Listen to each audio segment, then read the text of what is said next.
ஸ்ரீமதே ராமானுஜாய நமக. ஆண்டாள் திருவடிகளே சரணம். நமஸ்காரம். மாலே மணிவண்ணா பாசுரத்தில் மாலேங்கிற பதத்தை நம்ம அனுபவிச்சுருக்கோம். இன்றைக்கும் அதே பதத்தை அனுபவிக்கலாம். கிருஷ்ணாவதாரத்தில் பிரதான குணம் என்ன அப்படின்னா ஆஸ்ரித வியாமோகம்.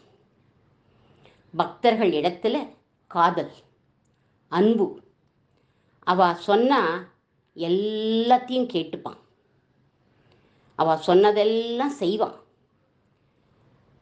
பிறந்த உடனே தேவகி 2 கையை மறைச்சிக்கோ அப்படின்னு சொன்னா உடனே மறைச்சுண்டுட்டான்.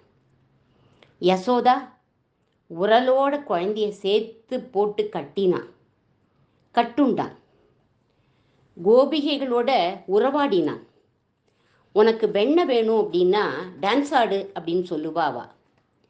வெண்ணெய் காணும் பிள்ளையா டான்ஸ் ஆடுவான். ஆயர்களை காப்பாத்துறதுக்காக கோவர்த்தன மலையை தாங்கி பிடிச்சுக்கிறான். பாண்டவர்கள் தூது போ அப்படின்னு சொன்னா தூது போனான். அர்ஜுனன் அவனுக்கு டிரைவராக இருந்தான், பார்த்த சாரதியாக இருந்தான்.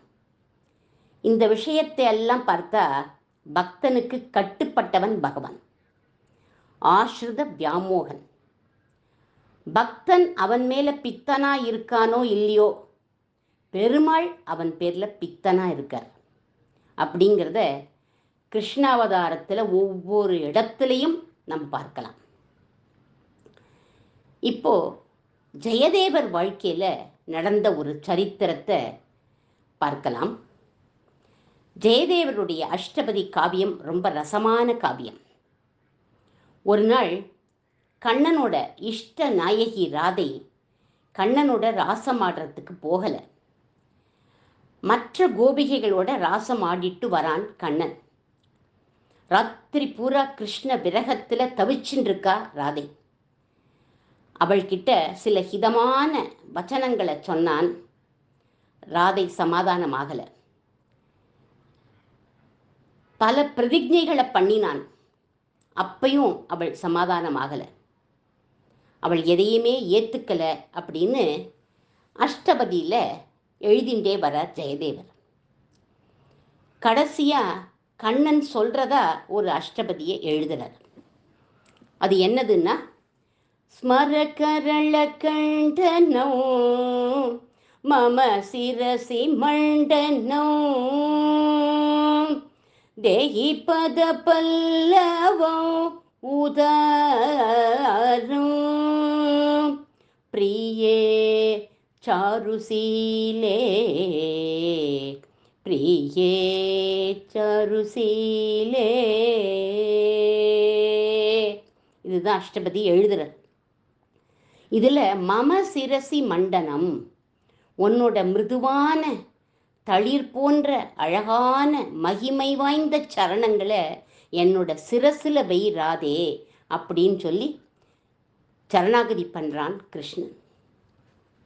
சரணாகதின்னு உடனே ஜெயதேவருக்கு கை நடுங்கிறது. மம சிரசி மண்டனம்ங்கிற வார்த்தைகளை ஜெயதேவரால் எழுத முடியலை. சர்வேஸ்வரன் போய் பிராட்டியினுடைய திருவடியில் விழறான்னு எப்படி எழுதுறது? இதுக்கு பொருத்தமாக வேறு ஒரு பதத்தை எழுதணும்னு நினச்சிண்டு ஓலைச்சோடியை கீழே வச்சுட்டார்.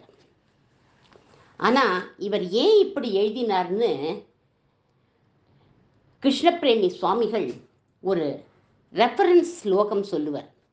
அது என்ன ஸ்லோகம் அப்படின்னா, நிரபேட்சம் முனிம் சாந்தம் நிர்வைரம் சமதர்சினம் அனுபிரஜான்யகம் நித்யம் பூ ஏயதங்கிரி ரேணுபிகி.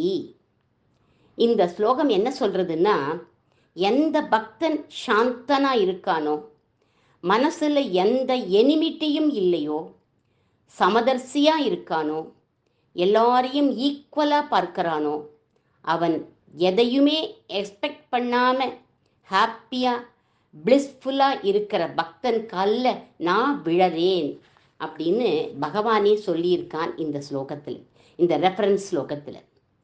இந்த ஸ்லோகம் தான் ஜெயதேவருக்கு பிரமாணம். சும்மா தானா அவர் எழுதலை. அவர் யாரு? வியாசருடைய அம்சம் அவர். ராதைங்கிறவோ பக்தை, கிருஷ்ணனோ பகவான். ஒரு பக்தையோட சரணார விந்தங்களை பகவான் தலையில் வச்சுக்கிறான்னு எப்படி எழுதுறதுன்னு அவருக்கு கை நடுங்கிறது.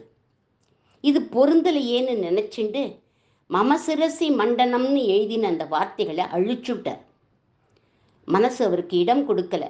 ஏதாவது ஒரு வார்த்தையை அப்புறமா வந்து எழுதலாம்னு நினச்சிண்டு வச்சுட்டார். பகவான் வேணா சொல்லிக்கலாம், நான் பக்தனோட காலில் விழறேன்னு. ஆனால் நான் ஒரு பக்தனாக இருந்துட்டு இப்படி எழுதலாமா? கண்ணன் வேணா அர்ஜுனனுக்கு நான் பார்த்த சாரதியாக போகிறேன்னு சொல்லிக்கலாம். அர்ஜுனன் தெரியுமா, கிருஷ்ணன் என்னோட friend, my Parthasarathi. He can even drive my chariot if I am order him அப்படின்னு அர்ஜுனன் சொல்லலாமோ? சொல்லக்கூடாது இல்லையா? ஜெயதேவர் எழுதுறதை நிறுத்திட்டார். அனுஷ்டானத்துக்கு கிளம்பிட்டார். ஜெயதேவர் போன உடனே ஜெயதேவர் ரூபத்திலேயே பகவான் வரான். வந்து ஜெயதேவருடைய தர்மபத்தினி பத்மாவதி கிட்ட அந்த ஓலைச்சுவடியை எடுத்து கொடுமா அப்படின்னு சொல்லி ஊஞ்சல்ல உட்காந்து அந்த மமசிரசி மண்டனம்ங்கிற வரிகளை அழிச்ச இடத்துல மறுபடியும் எழுதிட்டு போயிட்டான். அனுஷ்டானத்தெல்லாம் முடிச்சுட்டு வந்த ஜெயதேவர் ஓலைச்சுவடியை பார்க்குறார். எந்த பதம் வேண்டாம்னு அழிச்சிருந்தாரோ அந்த பதம் முத்து முத்தா எழுதப்பட்டிருக்கு. தூக்கி வாரி போட்டது ஜெயதேவருக்கு. பத்மாவதி, பத்மாவதி அப்படின்னு தன்னுடைய மனைவியை கூப்பிட்டார். அம்மா, நான் எந்த பதத்தை எழுதக்கூடாதுன்னு நினைச்சேனோ அதை போய் நீ எழுதியிருக்கியேம்மா அப்படின்னார். என்னது, நான் எழுதியிருக்கேனா?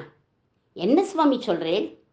நீங்கள் தானே வந்தேன் கொஞ்சம் நாள் முன்னாடி ஊஞ்சலில் உட்காந்து எழுதினேளே அப்படின்னா. நானா? நான் வரவே இல்லையேம்மா, நான் இப்போ தானேம்மா வரேன் அப்படின்னு. சுவாமி, உங்கள் ஹிருதயத்தில் தோணி புறத்தியாருக்கு சொல்லாமல் வச்சுருந்ததை வேற யார் வந்து எழுதிட முடியும் அப்படின்னு சொன்னா பத்மாவதி.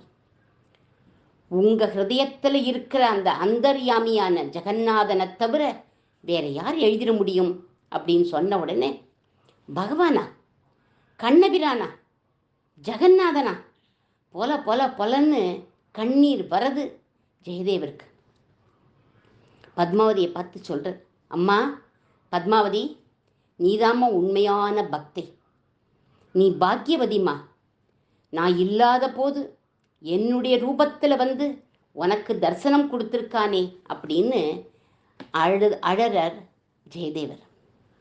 தன்யாத்வமேவ மே பாரியே சபலா பக்திரேவதே திருஷ்டவத்யசி யா சாக்ஷாத் கோபீநாதம் கிருபாநிதிம் அஹோஹோ ராதாபதேரேவம் ஆச்சரியம் கில சேஷ்டிதம் அக்ஷராணி சபஸ்யாமி கிருஷ்ணேன லிகிதான்யகம். இந்த ஸ்லோகத்தில் அவர் என்ன சொல்கிறாருன்னா, எனக்கு அவன் தரிசனம் கிடைக்காம போனாலும் இந்த ஸ்ரீ கோஷத்தில், இந்த ஏட்டுச்சுவடியில் அவனுடைய முத்து முத்தான எழுத்துக்களை நான் பார்க்குறேனேம்மா அப்படின்னு சொல்லி ரொம்ப சந்தோஷப்பட்டார் ஜெயதேவர். அம்மா பத்மாவதி, அவன் எந்த இடத்துல உட்காந்து எழுதினா, எப்படி எழுதினா, அவனை நீ பார்த்தியா? நீ ரொம்ப பாக்கியவதிம்மா அப்படின்னு அவளை பார்த்து பார்த்து பெருமையோட சொல்ற. ஜெயதேவருக்கு காட்சி கொடுக்கல, ஆனால் அவருக்கு கைங்கரியம் பண்ணின பத்மாவதிக்கு காட்சி கொடுத்துட்டான் பகவான். பக்தனுக்கு பணிவிடை செய்கிறவாள பகவானுக்கு ரொம்பவே பிடிக்குமா. பக்தனுக்கு பக்தனை தான், பக்தனுக்கு பக்தன் அவளை தான் அவனுக்கு ரொம்ப பிடிக்கும்னு சொல்லுவாள். காட்சி கொடுத்ததோடு இல்லாமல் என்னுடைய பக்தியான ராதையின் கால்களை எடுத்து என் தலைமையில் வச்சுட்டேன் அப்படின்னு எழுதிட்டும் வேற போயிட்டானே.